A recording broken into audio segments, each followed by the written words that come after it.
انسان بنا کر دنیا میں پیدا فرمایا اور اپنی پسندیدہ دین اسلام پر پیدا فرمایا، اور دنیا کی سب سے قیمتی دولت ایمان جیسی دولت ان تمام کو اللہ نے عطا فرمائی، اور اپنے نبی آخر الزماں جناب محمد رسول اللہ صلی اللہ علیہ وسلم کی امت میں پیدا فرمایا۔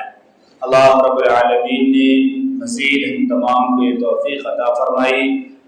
کہ اللہ کے ایک عظیم دن میں اللہ کے دربار میں ہم تمام حاضر ہوئے۔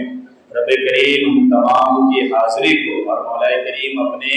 ہر صدا پر ہم تمام کی حاضری کی توفیق کی قبول عطا فرمائے۔ رب العالمین ہم تمام کو دنیا کی زندگی بھی اچھی اور آخرت کی زندگی کامیاب عطا فرمائے۔ دنیا میں جتنی چیزیں پیدا ہوئی ہر ایک چیز کو اللہ رب العالمین نے سلسلہ وار دنیا کے اوقات گزروائے۔ دنیا میں کوئی چیز ایسی نہیں ہے جو ہمیشہ ایک جیسی رہتی ہے، اس کے اندر اتار چڑھاؤ آتے جاتے رہتے ہیں اور ان چیزوں میں کمی بیشی ہوتی رہتی ہے۔ مثال کے طور پر آپ دیکھیں، ایک پیڑ ہے، پیڑ پہلے چھوٹا ہوتا ہے، پھر بڑا ہوتا ہے، پھر اور بڑا ہوتا ہے، پھر پھول والا ہوتا ہے، پھر پھل والا ہوتا ہے، پھر کچھ وقت میں اپنے آپ کو گر جاتا ہے اور ختم ہو جاتا ہے، چاہے اسے کوئی کاٹے بھی نہیں۔ آپ پھل کو دیکھیں، پھل ابھی نکلا ہے، چھوٹا ہے، پھر بڑا ہو رہا ہے، پھر وہ مضبوط ہو رہا ہے، پھر پک رہا ہے، پھر کھانے کے لائق ہو رہا ہے۔ کوئی اگر اسے توڑنے والا نہ بھی ہو تب بھی وہ پیڑ میں اپنے آپ پھل پک کر کے وہاں پہ زمین میں نیچے گر جائے گا اور ختم ہو جائے گا۔ کوئی بھی چیز دنیا کی ہے ایک سلسلے سے چل رہی ہے اور وہ چیزیں ایک سلسلے کے بعد ختم ہو جاتی ہیں۔ اچھا، کوئی چیز ایسی دنیا میں نہیں ہے جسے حالات کا سامنا نہیں کرنا پڑتا ہے، چاہے وہ قدرت کی چیز ہو یا قدرت کی دی ہوئی صلاحیت سے، عقل سے، علم سے انسان نے کسی چیز کو بنایا ہو اور وہ یہ کہتا ہو کہ ہم اس کے موجد ہیں، ہم اس کے خالق ہیں۔ وہ تمام چیزیں کبھی نہ کبھی کسی نہ کسی پریشانی سے گزرتی ہے۔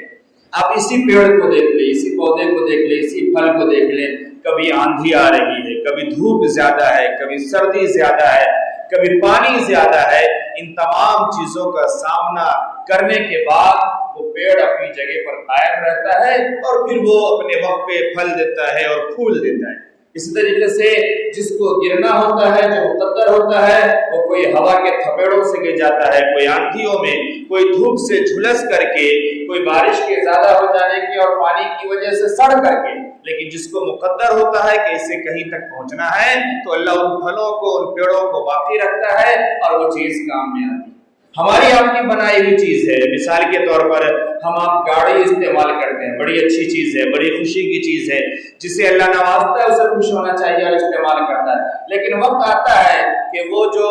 اے سی والی گاڑی ہے، وہ جو بہت کمفرٹیبل ہے، بہت لگژری ہے، لیکن کبھی ایسا ہوتا ہے پنچر ہو جاتی ہے، اب راستے میں پریشان، جہاں اے سی میں ٹھنڈک نکلنی تھی اب وہاں پسینے چھوٹ رہے ہیں ہمارے۔ کبھی ایسا ہوتا ہے کسی حادثے کا شکار ہو جاتی ہے، کبھی ایسا ہوتا ہے راستے میں اچانک سے تیل ختم ہو گیا یا کوئی اور پریشانی آئی۔ غرض کے دنیا میں جتنی چیزیں ہیں ہر کسی کو حالات کے ساتھ چلنا پڑتا ہے اور حالات سے سمجھونا کرنا پڑتا ہے۔ ایسی کوئی چیز نہیں ہے جو ہمیشہ بس خوشحال ہی رہتی ہو اور خوشحال زندگی گزار کر کے اس دنیا سے ختم ہو جاتی ہو۔ شاید ایسی دنیا میں کوئی چیز نہیں ہے۔ ہر کسی کو اللہ نے وقت کے ساتھ، ماحول کے ساتھ، چیزوں کے ساتھ، اتار چڑھاؤ کے ساتھ، موسم کے ساتھ جوڑ کے رکھا ہے، جس کی وجہ سے ہر کسی کو پریشانی کا سامنا کرنا پڑتا ہے۔ اور انسانوں کے لیے تو اللہ تبارک و تعالیٰ نے قرآن کریم میں بار بار اس بات کو سمجھایا اور بتایا کہ دیکھو، انسان کی فطرت چونکہ کمزور ہے، انسان چونکہ حس والا ہے، انسان کے اندر حواس خمسہ ہے، انسان کے اندر عقل ہے، انسان کے اندر علم ہے، اس کی وجہ سے یہ سمجھتا ہے کہ پریشانی ہمارے ساتھ ہے، گرمی ہمیں لگ رہی ہے، اندھیرا میں دیکھ پا رہا ہوں، بارش نہ ہونے کی پریشانی بھی ہمارے ساتھ ہے، بارش ہو گئی تو پانی بھر گیا، پریشانی ہمارے ساتھ ہے، کوئی اور عارضہ پیش آ گیا تو پریشانی ہمارے ساتھ ہے۔ چونکہ انسان وَكَانَ الْإِنسَانُ عَجُولًا، قرآن میں اللہ نے فرمایا، کہیں فرمایا وَكَانَ الْإِنسَانُ كَفُورًا، کہیں اللہ نے فرمایا وَكَانَ الْإِنسَانُ قَتُورًا۔ یہ انسان جو ہے یہ بڑا جلد باز ہے، اس سے اگر ملنے میں دیری ہو جائے تو ناشکری کرنے لگتا ہے، ساری مصیبت اللہ ہم ہی کو دے دیا، ہر جگہ سب کو سب مل رہا ہے، ہمیں نہیں مل رہی ہے، فوراً ناشکری پہ اتر، فوراً جلد بازی پہ آ جائے، اور اگر کوئی چیز ملنے میں دیری ہو گئی یا مل کر کے چھن گئی تو بھی ناشکری پہ اتر گئے، کفورا۔ تو یہ انسانی فطرت ہے۔ اللہ نے فرمایا وَكَانَ الْإِنسَانُ إِنَّ الْإِنسَانَ ظَلُومًا جَهُولًا، یہ انسان ہے جو ظالم بھی ہے اور زائل بھی ہے، یہ اپنے ہی فیصلے پہ قائم نہیں رہتے، یہ اپنے ہی مزاج پہ قائم نہیں رہتے، یہ اپنے ہی مل جانے نہ مل جانے پہ قائم نہیں رہتے۔ تو ہم انسان یہ سمجھتے ہیں کہ یہ دنیا کے حالات آئے ہیں یا آ رہے ہیں، ہمیں جو کشادگی مل رہی ہے، فراوانی مل رہی ہے یا تنگی مل رہی ہے، یہ صرف ہمارے ہی ساتھ ہے، ایسا نہیں، یہ سب کے ساتھ ہے۔ انسان کے لیے اللہ نے یہ بات بیان فرمائی قرآن مقدس میں اور سمجھایا کہ ما اصاب من مصیبت الا باذن اللہ ومن یؤمن باللہ یہدی قلبہ، کہ جس شخص کو اللہ پر یقین ہوتا ہے اور اللہ کے فیصلے پر راضی ہوتا ہے، پھر جو بھی مصیبت آتی ہے وہ یہ سمجھتا ہے کہ یہ مصیبت اللہ کی طرف سے ہے، یہ آزمائش اللہ کی طرف سے ہے، دیا بھی اللہ نے تھا اور لیا بھی اللہ نے ہے، آج اگر اللہ نے چھین لیا ہے کہ دے گا بھی اللہ، یہ اللہ کا وعدہ ہے کہ ہم تنگی کے بعد آسانی دیتے ہیں اور آسانی کے بعد پھر پریشانی بھی دیتے ہیں۔ اگر اس بات کا یقین ہے، اللہ پر ایمان ہے، یؤمن باللہ، اللہ پر اگر ایمان ہے تو پھر اللہ اس کے دل کو کشادہ فرما دیتے ہیں، یہدی قلبہ، اس کے دل میں ہدایت اتار دیتے ہیں، سمجھ اتار دیتے ہیں کہ ان پریشانیوں سے، ان حالات سے، ان معاملات سے کیسے نکلنا ہے، اور پھر اللہ بندہ اللہ کی طرف رجوع کرتا ہے، اللہ اس کے دل میں، اس کے ذہن میں، اس کے دماغ میں اس کی راہ بتا دیتے ہیں کہ کس راستے سے آپ چلیں اور کیسے چلیں تو آپ کے لیے آسانی ہوگی اور آپ پریشانیوں سے، دقتوں سے بچ سکتے ہیں۔ اللہ نے قرآن میں یہ بھی فرمایا کہ جو مصیبت بھی آتی ہے، چاہے وہ حالات کے ہوں، چاہے تمہارے جسم کے اندر ہو، یہ تمام کی تمام چیزیں اللہ کے علم میں موجود ہے، اللہ کی کتاب میں موجود ہے، اور یہ تمام چیزیں مقدر ہے، یہ ہوگی، یہ ہو کر کے رہے گی۔ شرط صرف یہ ہے کہ ہم ان حالات اور ان ماحول کا سامنا کرنے کے لیے تیار رہیں۔ ایسا نہ ہو کہ جب پریشانی ملے تو ہم ٹوٹ جائیں اور ناشکری کرنے لگے، اللہ ہی پر زبان درازی کرنے لگے، اللہ کو ہی ہم یہ کہنے لگے کہ اللہ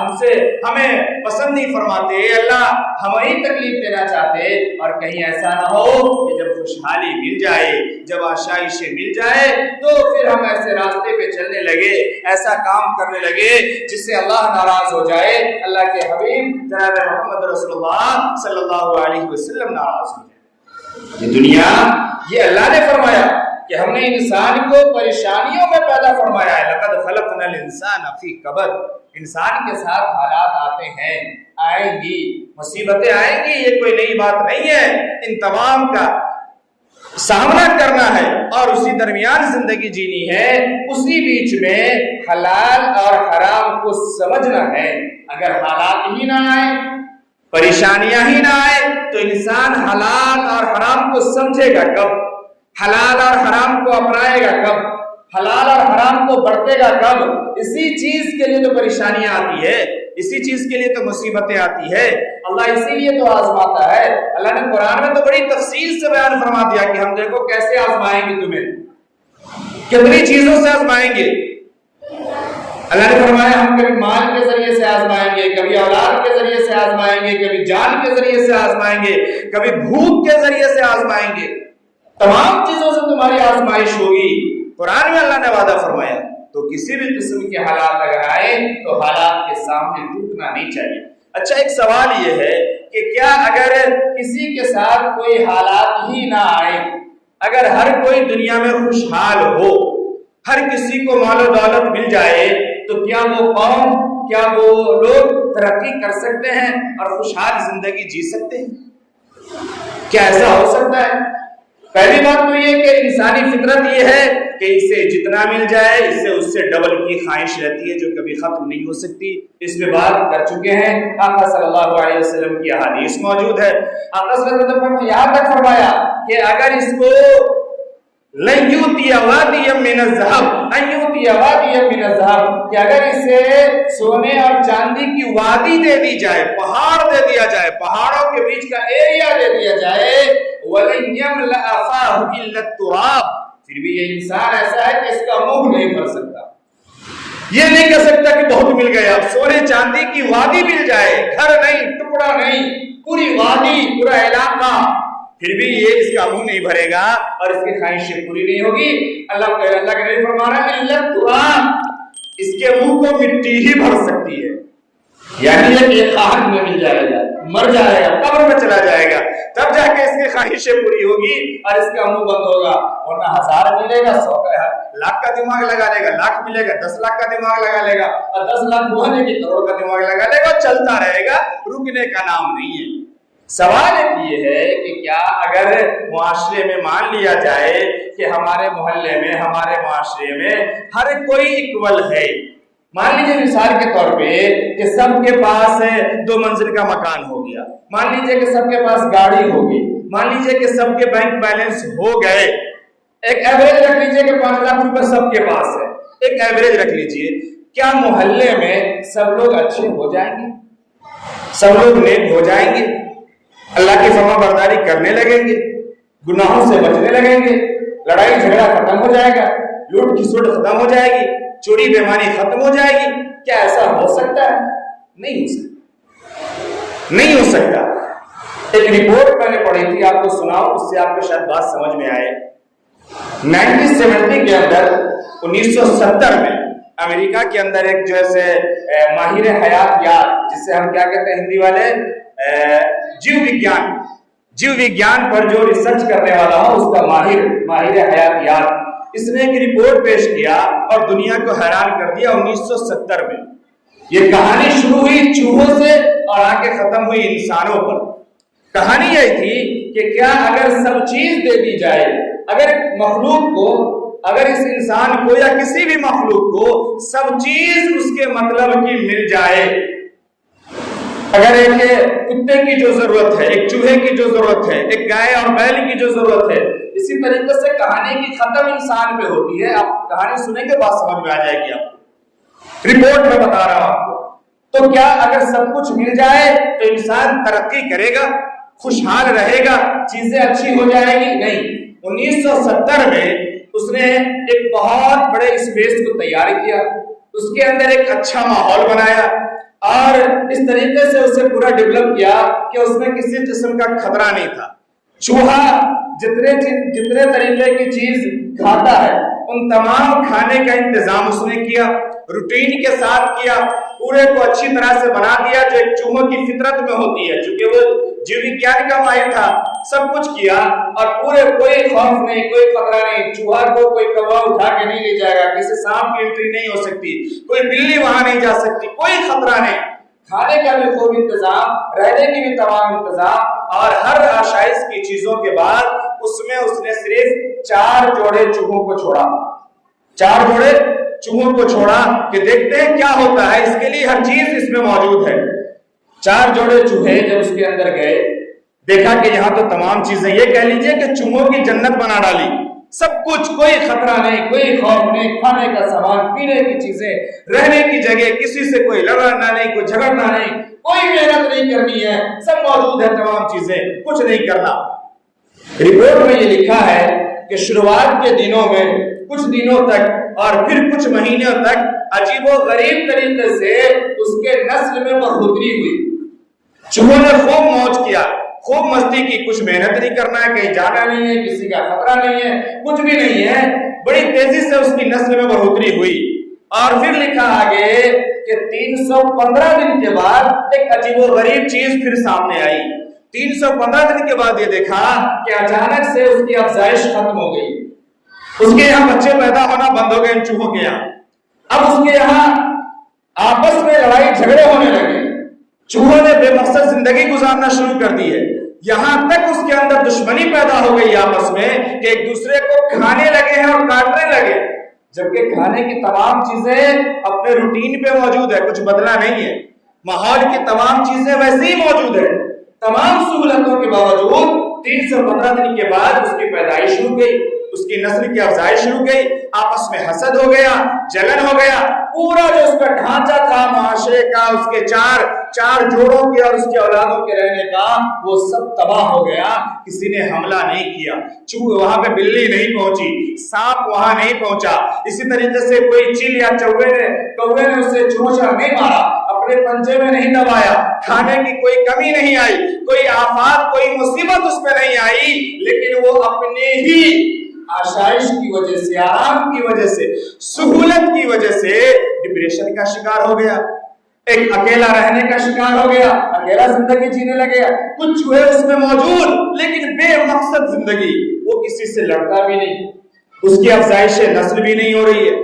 کسی سے اس کا کوئی تعلق نہیں، اکیلا پن، روشن نشینی، بسکت خلوت کی زندگی جی رہے، کوئی مطلب نہیں، بے مقصد زندگی۔ اور پھر یہ ہوا کہ وہ بالکل سجا بجایا، سارے انتظام کے ساتھ تیار کی ہوئی وہ چوہوں کی جنت تباہ و برباد ہو گئی، ختم ہو گئی۔ رپورٹ میں لکھا کہ 315 دن کے بعد جب پھر آخری چوہا پیدا ہوا وہ 2 سال کے بعد پیدا ہوا، اور پھر وہ بھی مر گیا، کوئی اس کو سنبھال نہیں پایا، جبکہ تمام چیزیں اس کی موجود تھی۔ اور یہ اس طریقے کا تجربہ، اس کا نام تھا جان کیلن، جس نے تجربہ کیا تھا، ماہر حیاتیات۔ جان کیلن لکھتا ہے کہ ایسا تجربہ اس نے 25 بار کیا، 1-2 بار نہیں، 25 بار ایسا تجربہ کرنے کے بعد پھر دنیا کے سامنے یہ رپورٹ دیا کہ کوئی بھی قوم، کوئی بھی مخلوق اگر اس کے سہولت کی اور اس کے مقصد کی اور اس کے آرائش کی تمام چیزیں اگر اسے مل جائے، وہ قوم ترقی نہیں کر سکتی ہے، تنزلی کی طرف جا سکتی ہے، وہ تباہ و برباد ہو سکتی ہے۔ قومیں وہ زندہ رہتی ہے جو چلنا جانتی ہے، جو مشقت کرنا جانتی ہے، جو جد و جہد کرنا جانتی ہے، جو اپنے حصے کا کنواں کھودنا جانتی ہے، جو اپنے کھانے کے لیے پیڑ اور پودے لگانا جانتی ہے، جو قوم محنت کرنا جانتی ہے اور جو پریشانیوں کو، مشقتوں کو، حالات کو جھیلتی ہے، وہی قوم آگے بڑھتی ہے اور اسی کی نسل آگے چلتی ہے، اور نہ جسے تمام سہولت مل جائے وہ تباہ و برباد ہو جاتی ہے، ختم ہو جاتی ہے۔ آج ہمارے اندر بھی وہی چیز ہے،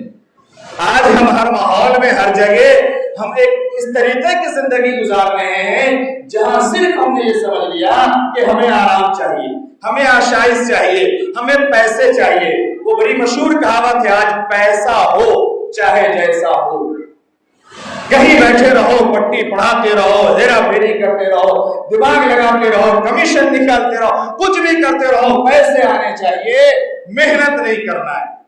محنت نہیں کرنا، جد و جہد نہیں کرنی۔ جبکہ حدیث آپ اٹھا کے دیکھیں تو بھرمار آپ کو ملے گی کہ سب سے اچھی رقم وہ ہے جو اپنے ہاتھوں سے محنت کر کے کمائی جائے۔ انبیاء علیہ السلام کے واقعات لکھے ہیں کہ فلاں فلاں فلاں، تمام انبیاء علیہ السلام اپنے ہاتھوں سے محنت کرتے تھے، اپنے ہاتھوں سے مزدوری کرتے تھے اور حلال روزی کماتے تھے اور کھاتے تھے۔ آج ہمارے اندر عیش پرستی آ گئی، آج ہم ایسے لوگوں کے ساتھ رہنے لگے جنہیں حلال و حرام کی تمیز نہیں، اور ہم یہ سمجھتے کہ بس اس کے ساتھ رہنے میں فائدہ ہے، اور کھانے کو مل رہا، پینے کو مل رہا ہے، اور آرام ہے، اچھی گاڑیوں میں گھوم رہے ہیں، اچھی جگہوں میں بیٹھ رہے ہیں، اور اس طریقے سے ہماری زندگی تباہ و برباد ہو رہی ہے، ہماری نسل بھی خراب ہو رہی ہے۔ جناب محمد رسول اللہ صلی اللہ علیہ وسلم کہ ایک بات سے بات کو بتا کے بات مکمل کروں میں آج، آپ یہ سمجھ لیجئے کہ میں نے قرآن سے پہلے آپ کو بتایا، واقعہ آپ کو سنایا، تجربہ سنایا جسے دنیا تسلیم کرتی ہے۔ اگر ہم محنت پہ نہ اترے اور اگر ہم نے اپنی اولاد کو جفا کش اور محنت کش نہیں بتایا اور اسے حلال کے راستے میں آنے والی تمام رکاوٹوں کا سامنا کرنے کو نہیں سکھایا، ہماری نسل بھی ختم ہو جائے گی، اور کہیں ایسا نہ ہو کہ یہ حرام پہ ختم ہو تاکہ ان کی بھی اور ہماری بھی آبادی زندگی تباہ برباد ہو۔ آپ دیکھیں کوئی پرندہ، ایک کوا کو لے لے، کسی چڑیا کو لے لے، یہ اپنے بچے کو پرواز سکھاتی ہے، اڑنا سکھاتی ہے، دانا چگنا سکھاتی ہے، شکار کرنا سکھاتی ہے، کیڑے کو کیسے پکڑنا ہے، کہاں چوچ مارنا ہے، یہ سکھاتی ہے۔ یہ اپنے بچوں کے لیے زمین نہیں خریدتی، کسی پیڑ کو رجسٹر کر کے نہیں دیتی، یہ گھونسلہ تک بنا کر کے نہیں دیتی۔ جب یہ بچے بڑے ہوتے ہیں، جب اس کا جوڑا طے ہوتا ہے اس کے اپنے طریقے سے، پھر وہ جوڑے مل کے اپنے گھونسلے بناتے ہیں، لیکن اسے شکار کی اور اسے زندگی گزارنے کی چیزیں اور اس کا ہنر اسے آتا ہے۔ آج ہم اپنی اولاد کو یہ نہیں سکھا رہے ہیں، آج ہم یہ سوچ رہے ہیں کہ ہم ہی آنے والی کئی نسلوں کے لیے چھوڑ کے جائیں گے اور اس کو حاصل کریں گے چاہے جیسا بھی۔ میں اس کو آپ کو سنا چکا ہوں کہ وہ دولت، وہ پراپرٹی، وہ چیزیں جس کے لیے آج ہم حلال اور حرام اور رات اور دن کچھ نہیں دیکھتے، کل آنکھ بند ہوتے ہی وہ پراپرٹی دھری کی دھری رہے گی اور ہماری یہ اولاد مسجد کی ٹوٹی ہوئی چارپائی جو کسی نے دی ہے، اب 10 سال 5 سال سے چل رہی ہے، اس تابوت کو اٹھا کے قبرستان میں ڈھکیل کے ڈال دیا ہے۔ یہ ہماری اولاد، ہماری پراپرٹی کی حقیقت۔ میں اب آخری بات جو سنا رہا تھا، جناب محمد رسول اللہ صلی اللہ علیہ وسلم نے فرمایا الوحدۃ خیر من جلیس السوء وجلیس الصالح خیر من الوحدہ، کہ دیکھو برے لوگوں کے ساتھ رہنے سے اچھا ہے کہ تم تنہا رہو، اکیلے رہو۔ حرام کھانے والوں کے ساتھ، ہیرا پھیری کرنے والوں کے ساتھ، گناہ کرنے والوں کے ساتھ، کسی بھی قسم کے گناہ میں ملوث لوگوں کے ساتھ، مشکوک لوگوں کے ساتھ رہنے سے اچھا ہے کہ تم اکیلے رہو، تنہائی میں رہو، تاکہ تم گناہ سے بچ سکو اور ان چیزوں میں اور جرم کے شکار نہ ہو سکو۔ اور فرمایا کہ اچھے لوگوں کے ساتھ رہو، اچھے لوگوں کے ساتھ رہنا یہ پھر تمہارے تنہائی میں رہنے سے زیادہ اچھا ہے اور اکیلا رہنے سے زیادہ اچھا ہے۔ اگر اچھے لوگوں کے ساتھ رہو گے، اچھی باتیں سیکھو گے، اچھی چیزوں کو جانو گے، تقویٰ جانو گے، دین جانو گے، ایمان جانو گے، دنیا جانو گے، آخرت جانو گے، حلال جانو گے، حرام جانو گے، دنیا بھی اچھی ہوگی اور آخرت بھی کامیاب ہوگی۔ لیکن اگر برے لوگوں کے ساتھ رہو گے، ہو سکتا ہے کہ دنیا کی تھوڑی دیر کی لذت مل جائے لیکن پھر ابدی نقصان ہمیشہ ہمیشہ کے لیے ہوگا۔ اس لیے میرے بھائی، میرے نوجوانوں، میں خاص گزارش آپ سے کرتا ہوں کہ اپنے دوست بنانے سے پہلے دیکھو کہ وہ دوست کیسا ہے۔ بڑی حیرت ہوتی ہے دیکھنے میں، پہلے ہمارے گھروں کا جو ماحول تھا، ہم لوگ تو بہت بیچ کے ہیں نا، تھوڑا سا اوپر والے اور اچھی طرح جانتے ہیں، لیکن شاید یہ کہہ سکتے ہیں کہ ان اچھے دور کے آخری جنریشن ہم لوگ ہیں 30-32 سال والے، آخری جنریشن ہے 35-40 سال والے اور 30-32 والے وہ اچھے دور کے، باقی کا تو اللہ ہی مالک ہے، یہ موبائل اور ٹیکنالوجی والے دور کے جو لوگ ہیں۔ اس وقت اگر کوئی کسی کو دوست بناتا تھا نا تو یہ دیکھتا تھا کہ کلاس میں کون پڑھنے والا اچھا ہے، کون لکھنے والا اچھا ہے، کون کچھ جانتا ہے، ایسے لوگوں کو آدمی دوست بناتا تھا تاکہ اس سے کچھ جانے، اس سے کچھ سیکھے اور کچھ اچھائی اس کے اندر آئے۔ آج کلاس چھوڑ کے بندہ اس کے ساتھ دوستی کر رہا ہے جو عیاشی جانتا ہے، جس کو اڈوں کا پتا ہے، جو ٹھکانہ جانتا ہے، جو اس کے لیے راہ نکال سکتا ہے، کیبن بنا سکتا ہے، ایسے لوگوں سے دوستی بناتا ہے۔ اس کی وجہ ہے کہ دنیا بھی تباہ ہو رہی ہے، آخرت بھی تباہ ہو رہی ہے۔ ہم خوش فہمی میں نہ رہیں کہ ہمارا بچہ کالج جا رہا ہے، کوچنگ جا رہا ہے، آج کل ایک اچھا ٹرینڈ چلا ہے، لائبریری جا رہا ہے، اے سی والا لائبریری میں جا رہا ہے۔ کیا کر رہا ہے لائبریری میں؟ ذرا ایک مرتبہ چیک کر کے دیکھ لیجیے گا۔ مجھے رپورٹ ہے نا، لائبریری میں جاتا ہے، میں بڑی ذمہ داری سے کہہ رہا ہوں، رپورٹ ہے، چشمگیر گواہ کے ساتھ لائبریری میں جاتا ہے، پہلے بیگ رکھتا ہے، ہیڈ فون لگاتا ہے، اس کے بعد وہاں ہائی اسپیڈ کا نیٹ ہے، سب سے پہلے 4-5 GB والی بہترین مووی دیکھتا ہے ہالی ووڈ کی، پھر من میں آیا کہ کچھ ہیرا پھیری کیا، پھر واپس آیا۔ یہ لائبریری کی رپورٹ ہے۔ دوسرے ہر چیز کو کھول کر کے ہم سے پیسہ کما رہے ہیں اور ہمارے بچے اور ہماری نسل ہر جگہ جا کے گناہ کر رہی ہے اور اپنی زندگی تباہ برباد کر رہی ہے۔ ہم فکر کریں اپنی بھی اور اپنی نسل کی، ان کی سنت باقی ہے، وہ ادا کریں۔ وآخر دعوانا الحمدللہ۔